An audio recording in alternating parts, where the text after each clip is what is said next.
Terima kasih. Sini dong, ini berdua. Bertiga. Harus di sini, samping saya harus lurus. Sini. Pertama, tentu ini satu amanah yang harus kita jalankan dengan baik, benar, tulus, ikhlas, dan jujur. Karena ini adalah program yang sangat bagus sekali, karena kita bertanggung jawab untuk bisa mencerdaskan anak-anak bangsa, sekaligus bisa untuk menggerakkan ekonomi bawah. Di sini saya ditemani Ibu Arumsari yang sehari-hari akan memelototi saya dalam hal keuangan. Dengan teliti, dengan benar. Saya tidak akan mengambil keputusan apapun berkait pengeluaran duit bila Bu Sari tidak oke. Di samping saya ada Pak Trenggono yang dia juga akan melindungi saya, ikut nanti menggarap dapur-dapur di 3T dan juga kawasan-kawasan yang belum teritorial yang belum terbangun. Itu ya teman-teman ya. Langkah kami adalah pertama-tama seperti yang beberapa waktu lalu saya sampaikan, kami concern pada efisiensi anggaran agar bisa tidak membebani anggaran negara pada saat ini, tetapi dengan tidak mengubah target dari yang kita berikan gizi. Efisiensi ini kami lakukan yang pertama melalui moratorium. Moratorium ini bukan titik baru, tetapi juga dapur-dapur baru. Bila per hari ini totalnya berapa besar ya? 7.877. Jadi per hari ini jumlahnya titik dapur yang operasional berdasarkan virtual account itu 27.877. Nah, kita hentikan dulu ke situ. Kita akan tata. Kita tata apakah dapur ini melayani, ini sudah bisa melayani sebetulnya dengan penerima manfaat yang ada, atau sebetulnya malah kelebihan. Nah, kemudian ini kita akan nanti dulu, artinya kita nggak buka yang baru dulu maupun pendaftarannya. Ya, jadi kita mau nata misalnya Jawa Tengah ini harusnya butuh berapa, Jawa Barat ini butuh berapa, DKI butuh berapa, dan lain-lain, Jawa Timur. Karena memang dari datanya Ibu Arumsari, dapur ini masih menumpuk di Jawa. Kemudian setelah kami menata, baru ya kami hitung apakah perlu kami membuka kembali atau tidak. Yang kedua, kami refocusing penerima manfaat. Refocusing ini maksudnya adalah apakah perlu? Rasanya tidak perlu ya. Kalau misalnya sekolah-sekolah kaya, kan ini pasti di rumah gizinya juga lebih bagus. Jadi kita lebih arahkan nanti benar-benar pada anak-anak atau penerima manfaat yang benar-benar membutuhkan intervensi gizi. Nah, ini kita akan refocusing sehingga apakah 63 juta yang sekarang ada ini benar tuh 63 juta ini butuh atau sebetulnya bisa dikurangi, kemudian nanti kita tambah yang belum memperoleh. Yang ketiga itu kita akan melakukan kontrol atau kualitas ya. Kami juga sudah sampaikan ke Presiden di tahun 2026 ini kita bukan mengejar kuantitas, tapi pada kualitas, sehingga kami akan mengecek apakah dapur-dapur yang sekarang ada ini sesuai dengan Juknis atau tidak. Nanti akan kita grading. Misalnya apakah dapur ini bisa 3.000, 2.000 atau 1.000 saja, itu nanti akan kita kelompok-kelompokkan. Selanjutnya yang terakhir adalah untuk 3T. Ini kami akan mencoba mengurangi tidak menggunakan APBN, mencoba ya.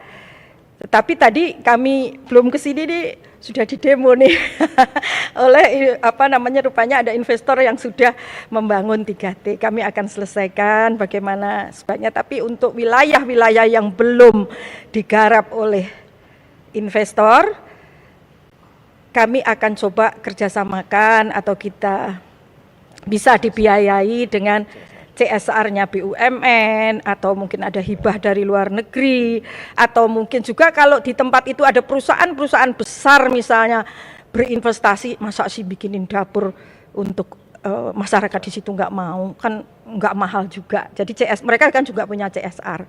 Nah itu kira-kira yang akan kami lakukan dalam waktu sekarang. Bahkan sudah mulai, kami sudah rapat-rapat untuk merealisasikan yang tadi hal-hal yang kami sampaikan. Demikian ya. Ini kan wajah baru pimpinan BGN, tidak ada yang ahli gizi. Kemudian gimana caranya untuk mendapatkan kepercayaan publik bahwa program MBG ini benar-benar tepat sasaran untuk gizi anak-anak? Baik, di SOTK sebetulnya dari Badan Gizi Nasional berdiri itu ada Dewan Pengarah.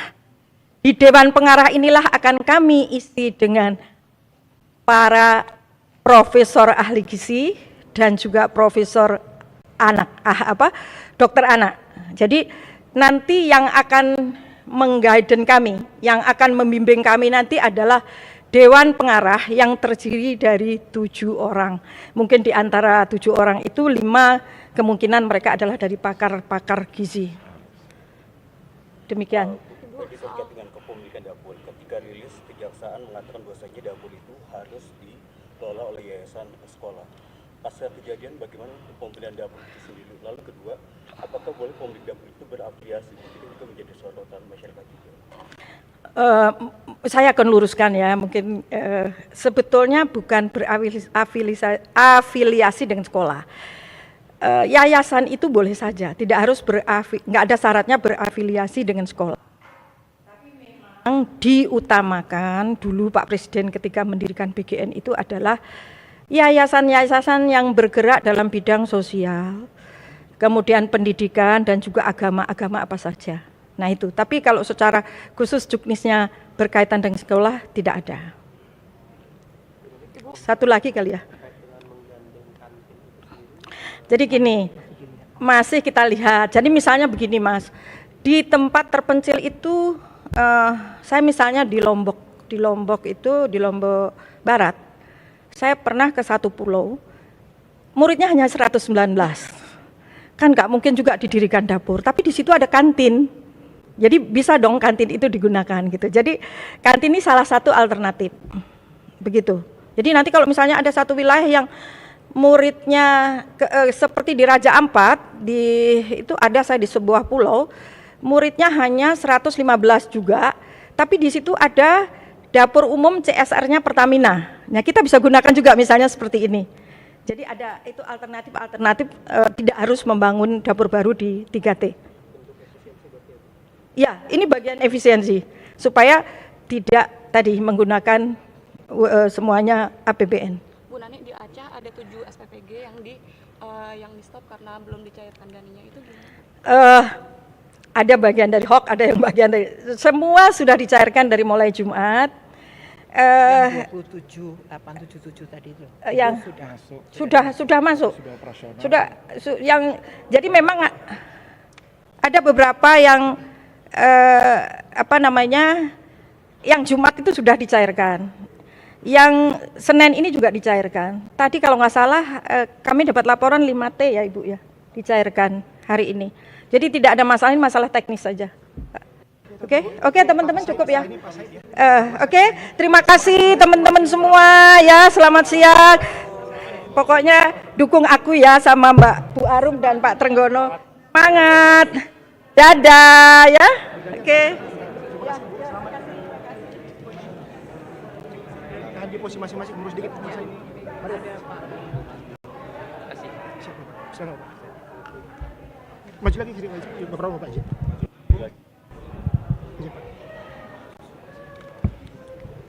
Selamat atas amanah barunya Bang disampaikan setelah dilantik. Ya, terima kasih pada kawan-kawan media cetak, media online dan media elektronik, televisi, radio dan live streaming pada hari ini telah hentikan, di mana posisi saya diminta oleh Bapak Presiden Prabowo Subianto sebagai penasihat khusus Presiden Republik Indonesia untuk bidang ketenagakerjaan dan kesejahteraan buruh.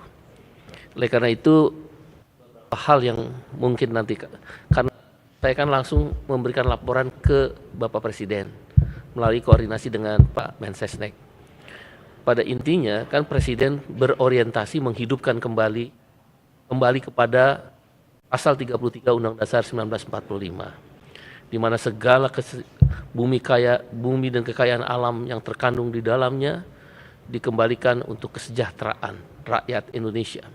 Buruh menjadi bagian penting dari rakyat. Oleh karena itu, untuk mencapai itu kan berarti pertumbuhan ekonomi. Economic growth yang ditargetkan secara bertahap 8%. Tapi dalam pandangan kami, pertumbuhan itu harus diimbangi dengan redistribusi kekayaan yang merata. Kesetaraan kesempatan. Setiap orang punya kesempatan. Kalau bahasa kami yang sederhana, kau boleh kaya, tapi jangan miskinkan kami. Kau boleh punya rumah mewah, tapi rakyat, buruh, setidaknya punya rumah tipe 21 atau tipe 30. Kau boleh punya mobil, tapi rakyat buruh diberikan transportasi publik. Orientasi itulah yang mungkin akan menjadi fokus daripada tugas-tugas saya untuk membantu Presiden Republik Indonesia Pak Prabowo Subianto.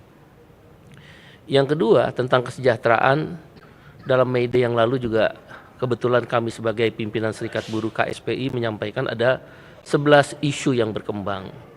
Dan beberapa isu sudah dijawab oleh Presiden dan sudah dilaksanakan. Antara lain yang sudah dilaksanakan, RUU PPRT, kemudian ojek online yang tarifnya untuk teman-teman ojol mendapat 92%, aplikator 8%. Nah, di dalam pandangan kami ke depan kesejahteraan buruh itu meliputi kami sebut job security. Jadi harus ada kepastian kerja, lapangan kerja harus terbentuk. Pertumbuhan ekonomi yang tadi pro growth harus diimbangi dengan pro pur dan pro job. Jadi kita harus ada kepastian untuk kerja. Industrialisasi sekarang ini mengalami deindustrialisasi. PHK terjadi di sektor-sektor formal. Walaupun pemerintah terus berupaya untuk mengundang investasi, baik dalam negeri dan luar negeri, untuk memastikan industri kembali, reindustrialisasi. Mungkin di situ kami akan mengusulkan beberapa pandangan-pandangan, membuat analisa kebijakan untuk memastikan dihidupkannya kembali reindustrialisasi, yaitu sektor formal. Kita ingin sektor formal, para pekerja bisa kembali bekerja di pabrik-pabrik, di perusahaan-perusahaan dan tempat-tempat kerja lain. Yang kedua, income security, kepastian pendapatan. Jangan orang kerja jadi miskin. Ketika kita bekerja, kita punya uang. Ketika kita selesai bekerja, kita nggak punya uang. Padahal buruh membayar pajak kepada negara. Oleh karena itu kita harus memastikan menuju kepada upah yang layak. Yang ketiga adalah social security, jaminan sosial. 3 hal inilah yang akan kami fokuskan memberikan saran-saran, pendapat dan analisis kebijakan kepada Presiden terkait dengan kesejahteraan buruh. Beberapa di antaranya kalau kita implementasikan di lapangan, satu, dalam waktu dekat akan ada rancangan undang-undang tenaga kerjaan. Pertarungan ideologis antara kepentingan pemilik modal dan buruh di situ ada. Kita harus memastikan dalam rancangan undang-undang tersebut, outsourcing pekerja alih daya itu kalau bisa dihapus. Kalaulah tidak bisa, sekurang-kurangnya dibatasi dengan ketat. Misal hanya 4 atau 5 jenis pekerjaan penunjang saja. Dan dalam waktu dekat kami sudah meminta dilakukan revisi Permenaker nomor 7 tahun 2026 ini. Kemudian tentang upah yang layak. Upah yang layak kita harus bisa memastikan bisa menabung. Kalau upahnya layak, maka purchasing power-nya naik. Kan persoalan yang kita hadapi sekarang ini, masyarakat termasuk buruh, daya belinya menurun. Meningkatkan daya beli salah satu faktor instrumen yang penting adalah upah yang layak. Daya beli naik, konsumsi naik. Konsumsi naik, ekonomi akan tumbuh. Oleh karena itu, upah yang layak juga menjadi bagian dari yang dalam waktu dekat ini perlu digali yang dimasukkan dalam RUU Ketenagakerjaan. Begitu pula penerapan potongan aplikator hanya 8% di ojek online. Keluhan dari kawan-kawan ojek online belum berjalan sebagaimana harapan. Dalam waktu dekat kami akan berkumpul dengan kawan-kawan ojek online. Prinsipnya saya akan lebih banyak turun ke lapangan untuk menyerap. Begitu pula tentang jaminan sosial dan hal lain, misal kawan-kawan yang bekerja di sektor informal harus ada social protection floor. Dalam konvensi ILO itu diatur. Apa itu social protection floor? Hak dasar. Jadi pedagang martabak, tukang beca, ibu jambu gendong, mama-mama pedagang sayur di Indonesia Timur sana, dia harus ada perlindungan dasar. Nah, ini yang kita juga harus perhatikan. Dan yang terakhir mungkin juga termasuk pekerja buruh migran. Masih banyak kan kita temui pemerkosaan, pembunuhan, terkadang tanda petik ya, negara masih abai terhadap hak-hak buruh migran. Hal-hal ini yang akan kami sampaikan kepada Bapak Presiden dalam bentuk saran, pendapat, gagasan, dan menganalisis kebijakan. Tentu saya akan mendatangi beberapa menteri untuk mendiskusikan, karena penasihat Presiden ini kan nggak bisa mengambil keputusan, bukan eksekutor. Tapi kami bisa meyakinkan kalau menteri nggak bekerja ya kita lapor Presiden. Anda kerja apa aja jadi menteri, kalau nggak ya mundur saja. Tapi kami yakin menteri kabinet yang sekarang ini menteri yang bekerja keras, dan mudah-mudahan dengan hadirnya saya bisa menambah empowerment, kesadaran untuk membangun Indonesia yang lebih sejahtera lagi. Demikian, saya pikir demikian. Bang, artinya setelah masuk ke pemerintahan ini tidak akan ada lagi demo ya, demo ibu, biasanya stop penentuan UMK. Demonstrasi adalah sebagaimana Bapak Presiden berulang-ulang sampaikan adalah hak konstitusi, diatur dalam undang-undang. Siapa yang melakukan demonstrasi termasuk KSPI dan serikat-serikat buruh lain, maka harus mengikuti prosedur undang-undang. Isu upah setiap tahun selalu menjadi isu utama, arus utama di dalam demo-demo kaum buruh. Mudah-mudahan dengan saya masuk ke dalam penasihat khusus Presiden ini, sebelum itu terjadi, kami akan membuat analisis kebijakan terhadap berapa besaran kenaikan upah, bagaimana dampaknya terhadap penyerapan tenaga kerja. Kebetulan saya S2 saya di situ, tesis saya di situ, jadi saya paham benar makanya kenapa saya paling keras tentang upah. Jadi dalam teorinya variabel lapangan kerja itu dipengaruhi oleh 4 variabel. 1, variabel upah, 2, variabel inflasi, 3, variabel pertumbuhan ekonomi, yang keempat memang kita datanya kurang yaitu variabel teknologi. Jadi X rupiah kenaikan upah, berapa jumlah Y orang yang bisa diserap, itu bisa dihitung. Jadi kalau dia tetap positif, maka upah naikin lagi. Nanti lihat, kalau udah dia menuju negatif, secara teorinya, asal yang lain faktor lain tidak diperhitungkan ya, centris paribus istilah dalam ilmu ekonomi, baru nanti berhenti kenaikan upahnya. Dan yang paling penting kan, yang paling gampang sebenarnya gini aja lah. Misal contoh kenaikan upah tadi disinggung, makan di warteg berapa? Misal katakan sekali makan 20.000 kali 3 60.000. Transportasi sebulan berapa? Misal 1 juta. 60.000 kali 30 hari 1,8. Transportasi 1 juta 2,8. Sewa rumah berapa? Misal 1,5 3,3. Kan gampang sebenarnya ngitungnya, menghitung kebutuhan dasar. Tinggal nanti kebutuhan misal buat sekolah anak, buat kan nggak ada lagi kita baca koran atau majalah tapi pulsa karena dengan sistem online misal, atau TV.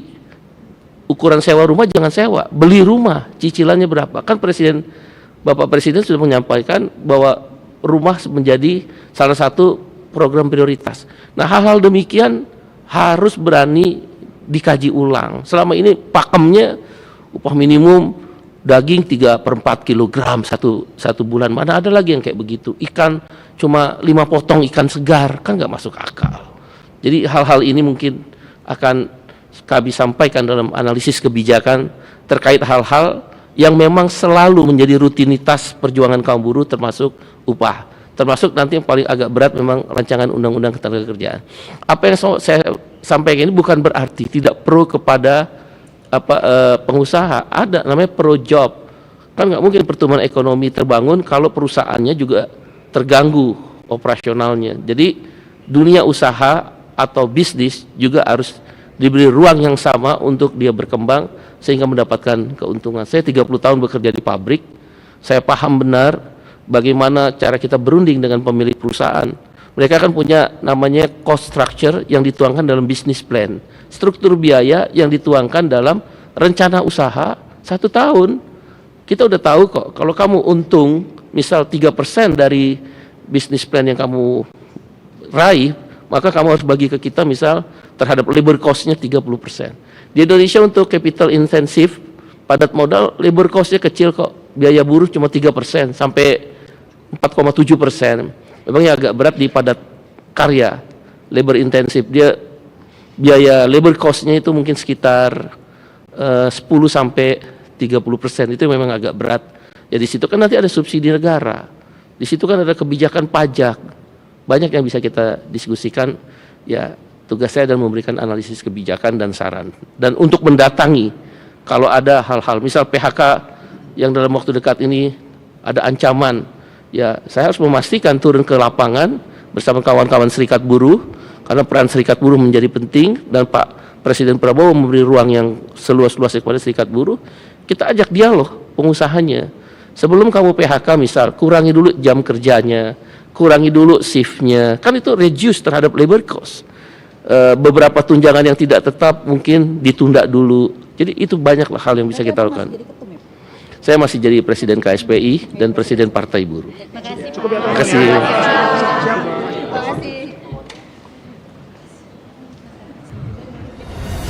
Bangsa Indonesia harus mandiri.